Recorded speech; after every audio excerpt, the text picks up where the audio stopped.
हम दोनों पासवानों की ओर से, हमारे परिवारों की ओर से आप सबों को हमारे प्रिय भारत देश के 76वें गणतंत्र दिवस की हार्दिक शुभकामनाएं और बधाई मैं प्रेषित करता हूं। परमेश्वर पिता हमारे देश को, हमारे देश के संविधान को, संविधान के मूल्यों को परमेश्वर पिता आशीष दें।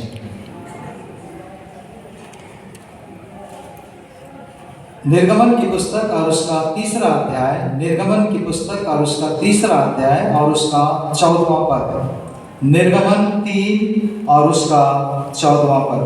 परमेश्वर ने मूसा से कहा, परमेश्वर ने मूसा से कहा, मैं जो हूँ सो हूँ। मैं जो हूँ सो हूँ। फिर उसने कहा, तू इस्राएलियों से यह कहना, तू इस्राएलियों से यह कहना, जिसका नाम मैं हूँ, जिसका नाम मैं हूँ है, उसी ने मुझे तुम्हारे पास भेजा है। उसी ने मुझे तुम्हारे पास भेजा है।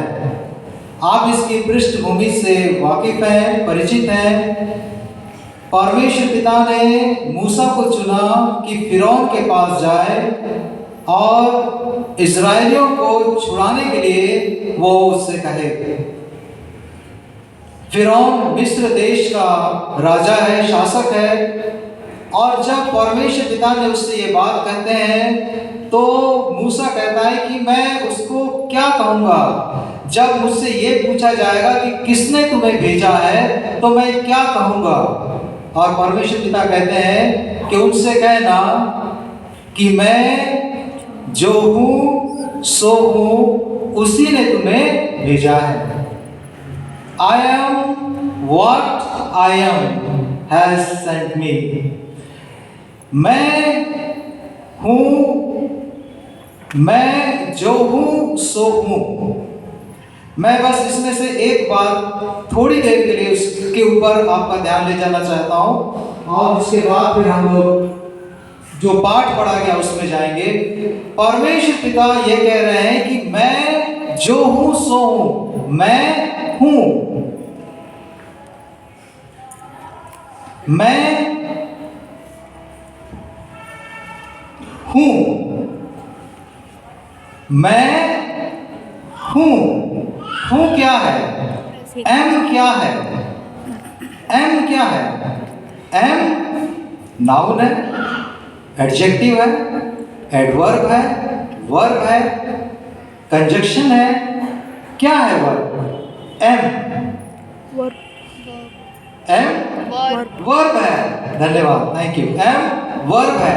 वर्ब का मतलब क्रिया, सरल शब्द। वर्ब का मतलब क्रिया, क्रिया का मतलब काम करने वाला, जो कर रहा है, जो चल रहा है। मैं जो हूँ सो हूँ। I am what I am. मैं हूँ, मैं करने वाला हूँ, मैं देखने वाला हूँ, मैं सुनने वाला हूँ, मैं चिन्ह लगाने वाला हूँ। आप भी देख रहे हैं, मैं भी देख रहा हूँ, आप भी सुन रहे हैं, मैं भी सुनता हूँ। हम भी कई बार देखते हैं, सुनते हैं और कभी कभी हम लोग किसी के दुख को महसूस भी करते हैं।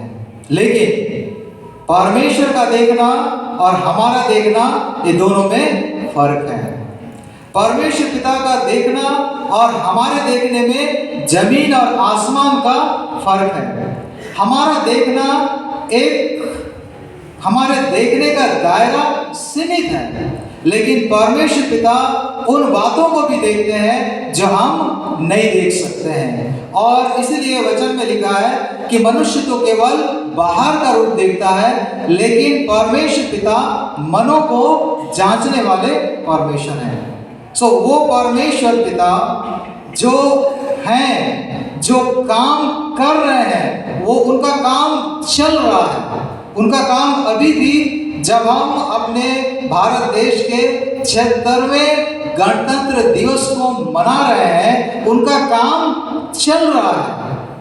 और उन्हीं परमेश्वर पिता के पास जब हम आते हैं तो परमेश्वर पिता हमको अपने अनुग्रह से परिपूर्ण कर देते हैं। क्या आशीष हमको मिलनी चाहिए, परमेश्वर पिता को बेहतर मालूम है। इस समय हमारी क्या ज़रूरत है, परमेश्वर पिता को मालूम। हो सकता है कि मेरे चारों ओर का परिदृश्य, मेरे चारों ओर की परिस्थिति निराशाजनक है, हो सकता है और है भी। आप अभी जो मैंने पत्र पढ़ा, जो हमने प्रार्थना की, हम कई बातों को हम लोग सोच सकते हैं, अनुमान लगा सकते हैं, लेकिन हमारा परमेश्वर है, हमारा परमेश्वर काम करने वाले हैं। हमारे परमेश्वर ऐसा नहीं कि नहीं कुछ भी बोलते रहे, कुछ भी करते रहे, उनको कोई प्रभाव नहीं पड़ेगा, ऐसा नहीं। वो कार्य करने वाले परमेश्वर हैं, उनका कार्य चल रहा है और उनका कार्य अपने लोगों की अच्छाई के लिए और उनकी भलाई के लिए है।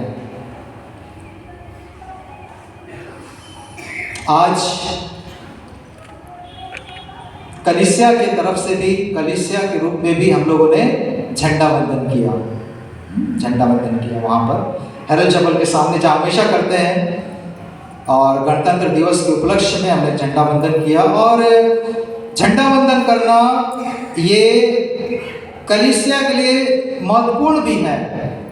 इसके द्वारा हम इस बात को प्रकट करते हैं कि हम अपने देश के प्रति निष्ठावान हैं। एक संदेश जाना है कि नहीं, कलीसिया चर्च अपने देश का सम्मान करती है, अपने देश के संविधान का सम्मान करती है।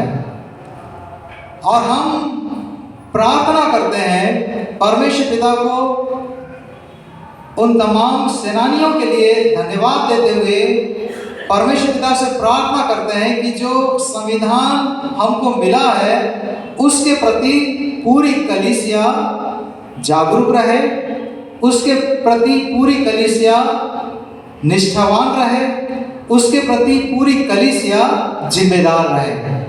यह हमारा उसके पीछे का एक मेन उद्देश्य है। और उसके साथ ही साथ जो भी बात हमारे लिए देश के द्वारा सामने लाई जाती है उसके प्रति हम सच्चे रहें। जैसे कि हर वर्ष के लिए गणतंत्र दिवस के लिए एक थीम होता है, वैसे ही जो मैं सुबह भी कह रहा था कि इस वर्ष के लिए, वर्ष 2025 के लिए जो थीम है वो है स्वर्णिम भारत, विरासत और विकास। स्वर्णिम भारत, विरासत और विकास। स्वर्णिम भारत के लिए, एक अच्छे देश के लिए, एक शांति प्रिय देश के लिए, एक प्रगतिशील देश के लिए जो कुछ हमको अभी विरासत में मिला है उसको और कैसे हम विकसित कर सकते हैं। हमको ये सोचने की आवश्यकता है कि जो हमको मिला, क्या हम उसके विकास में सहयोगी हैं, क्या हम उसको विकास देख पा रहे हैं, और यदि नहीं देख पा रहे हैं, यदि किसी रीति से कहीं कुछ अवरोध है तो उसको दूर करने के लिए हम क्या कर पा रहे हैं या क्या करना चाहिए, उसके लिए भी हमको सोचने की आवश्यकता है। जब गणतंत्र दिवस का झंडा वंदन किया गया और उसके बाद जब हम अंदर आए, पीछे वाले गेट से अंदर आए, तो वहाँ पर मेरी बात हो रही थी। वहाँ पर हम लोग खड़े थे क्योंकि 8:30 तक हम लोग थ्रू हो गए थे और उसके बाद 9 बजे से चर्च था। और बहन मैंजली देवी से हमारी बात हो रही थी और वो भी इस बात को कह रहे थे उस समय हम लोग कि ये हमारी माता मंडली है, ये हमारी माता मंडली है। और उसी बीच में हमको खबर मिली कि लाइट नहीं है लेकिन जनरेटर चालू है, जनरेटर चालू, हमारे यहाँ का जनरेटर चालू है और हम उससे अभी सप्लाई देंगे। और जब वो बात हो रही थी तो अचानक से मुझको कल की बात याद आ गई। कल बारूपाटा में धन्यवादी थी और उस धन्यवादी में काफ़ी लोग आए थे, वहाँ आसपास के गांव के काफ़ी लोग वहाँ जमा थे। लगभग कितने होंगे, लगभग 400 से 500 की संख्या में वहाँ पर लोग जमा थे। और वहाँ पर जब हम आराधना कर रहे थे तो वहाँ पर हमारे एपिस्कोपल कलीसिया के मिशनरी भाई राम सिंह, वो परमेश्वर पिता का संदेश उनको देना था। और जब वो संदेश दे रहे थे तो एक बात जो मुझको बड़ी अच्छी लगी जिसके साथ उन्होंने आरंभ किया वो ये, उन्होंने बोला कि हम लोग सब अभी चर्च भवन के बाहर बैठे हैं, बाहर अंधेरा है, या कोई भी कमरा जो अंधेरा रहता है, यदि उसको रोशन करना है तो उसको क्या करना पड़ेगा, उसमें उसको बल्ब जलाना पड़ेगा। जब हम बल्ब जलाएंगे तब वो कमरा रोशन हो जाता है। और एक बल्ब को जलने के लिए कम से कम, सरल शब्दों में, कम से कम 3 बातों का होना जरूरी है। एक तो स्विच बोर्ड, वायर और बल्ब। तीनों में से अगर कोई भी नहीं है तो बल्ब नहीं जलेगा। और भी उसमें आप जोड़ सकते हैं, जैसे जैसे आप चिंतन करेंगे और उसमें जोड़ सकते हैं, लेकिन मुख्यतः यदि स्विच बोर्ड नहीं है, यदि वायर नहीं है और यदि बल्ब नहीं है तो कमरा रोशन नहीं हो सकता है। मसीह जीवन, आपका मसीह जीवन, कलीसिया का मसीह जीवन, हमारा मसीह जीवन, उसको रोशन होने के लिए, जिससे कि अंधकार दूर हो, अज्ञानता दूर हो, इसके लिए 4 बातें उन्होंने आवश्यक और जरूरी बतलाई। पहली बात, परमेश्वर पिता का पवित्र वचन, परमेश्वर पिता का पवित्र वचन। दूसरी बात, प्रार्थना। तीसरी बात, उपवास। चौथी बात, गिविंग या हमारा देना। यदि हमारे जीवन से रोशनी होना है, रोशनी निकलनी है, अंधकार को दूर करना है, तो ये जरूरी है कि ये 4 बातें हमारे जीवन में हम पाएं, हमारे जीवन में होना चाहिए। नियमित और निरंतर परमेश्वर पिता के वचन को पढ़ना, प्रार्थना करते रहना, उपवास रखना और उसके साथ ही साथ हमारा देना। मैं इसलिए ये कह रहा हूँ क्योंकि इस समय में जो हम वचन पर मनन और चिंतन कर रहे हैं, और इसके साथ ही साथ हमें इस समय में हमारे देश के लिए विशेष रूप से प्रार्थना करने की आवश्यकता है। देश के लिए, देश के जो शासक हैं, प्रशासक हैं, देश के हमारे जो आला अधिकारीगण हैं, देश के जो नेतागण हैं, हमारे राष्ट्रपति महोदय के लिए, प्रधानमंत्री के लिए, और भी जितने भी जो जिनके ऊपर देश को चलाने का भार है, हमें उनके लिए प्रार्थना करना है। किन बातों के लिए प्रार्थना करना है? पहली बात तो ये कि वे सब प्रकार के भ्रष्टाचार से दूर रहें। नीति वचन 31:3 और 4। नीति वचन 31:3 और 4। अपना बल स्त्रियों को न देना, न अपना जीवन उनके वश में कर देना, जो राजाओं का पौरुष खा जाती है। हे लमुएल, राजाओं का दाख मधु पीना उनको शोभा नहीं देता, और मदिरा चाहना रईसों को नहीं फबता। एक उदाहरण के रूप में दे रहा हूं इसको, और बाकी और भी आप देख सकते हैं कि ताकि वो पवित्र जीवन जिए। सरल शब्दों में हम इसलिए उनके लिए प्रार्थना करें कि वो पवित्र जीवन जिए। इसमें लिखा है, अपना बल स्त्रियों को न देना, अपना जीवन उनके वश में न कर देना, जो राजाओं का पौरुष खो देती हैं।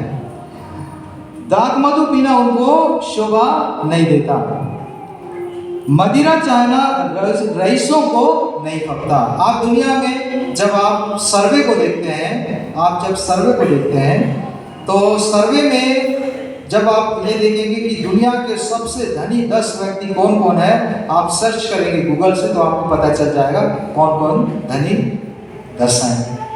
उसमें से आप देखिए कितने लोग शराब पीते हैं।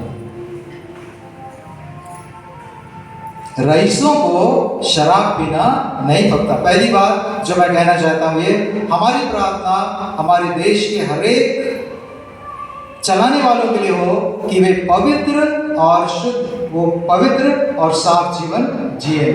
दूसरी बात, हम उनके लिए ये प्रार्थना करें कि उनका भरोसा परमेश्वर पर हो। भजन संहिता 21,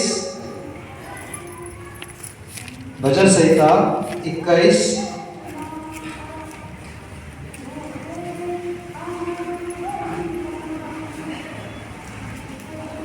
भजन संहिता 21 1 और 7। और इसी में मैं ये भी जोड़ूंगा कि ये जवाबदारी हमारी है, ये जवाबदारी हमारी है कि वो जाने कि परमेश्वर कौन है। भजन संहिता 21 पहला पद, हे यहोवा, हे यहोवा, तेरी सामर्थ से राजा आनंदित होगा तेरी सामर्थ से राजा आनंदित होगा, और तेरे किए उद्धार से वह अति मगन होगा। तेरे किए हुए उद्धार से वो अति मगन होगा।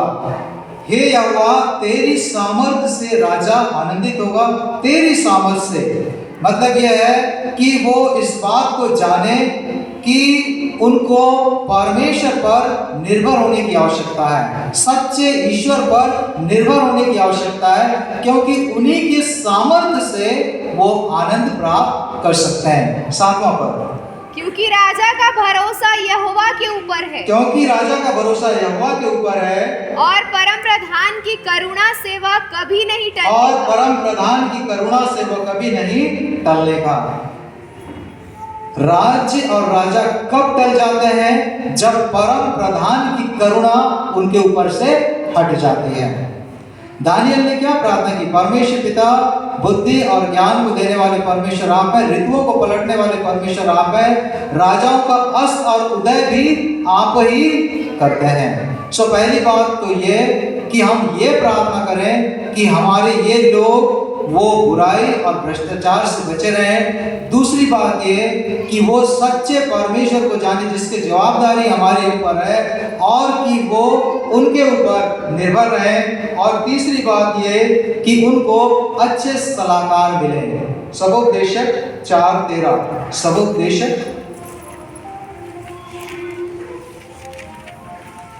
बुद्धिमान लड़का दरिद्र होने पर भी ऐसे बूढ़े और मूर्ख राजा से अधिक उत्तम है जो फिर सम्मति ग्रहण न करे। बुद्धिमान लड़का दरिद्र होने पर भी ऐसे बूढ़े और मूर्ख राजा से अधिक उत्तम है जो फिर सम्मति ग्रहण न करे। सम्मति, काउंसिल, हमारा परामर्श, हमारी सलाह। आप जानते हैं कि इजराइल का राज्य 2 भागों में बंट गया और कभी फिर एक नहीं हो सका। एक बाबुल में चले गए, एक अश्शूर में चले गए, बंधुआई में चले गए। वो क्यों ऐसा हुआ? वो सिर्फ इसलिए हुआ क्योंकि जो राजा है उसने, रहूबियाम ने जो बड़े बूढ़ों की सलाह थी उसको नहीं माना। हम प्रार्थना करें, क्योंकि जो चलाते हैं उनके पास सलाहकार होते हैं, वो उनको सलाह देते हैं कि आपको इस समय ऐसा करना चाहिए। कि परमेश्वर पिता ऐसा अनुग्रह करें कि उनको अच्छे सलाहकार मिले और उनकी सलाह को, अच्छी सलाह को माने, और उससे राज्य क्या हो? हमारा देश स्थिर हो, स्टेबिलिटी बनी रहे। चौथी बात कि वो धार्मिकता से न्याय का पालन करें। नीति वचन 29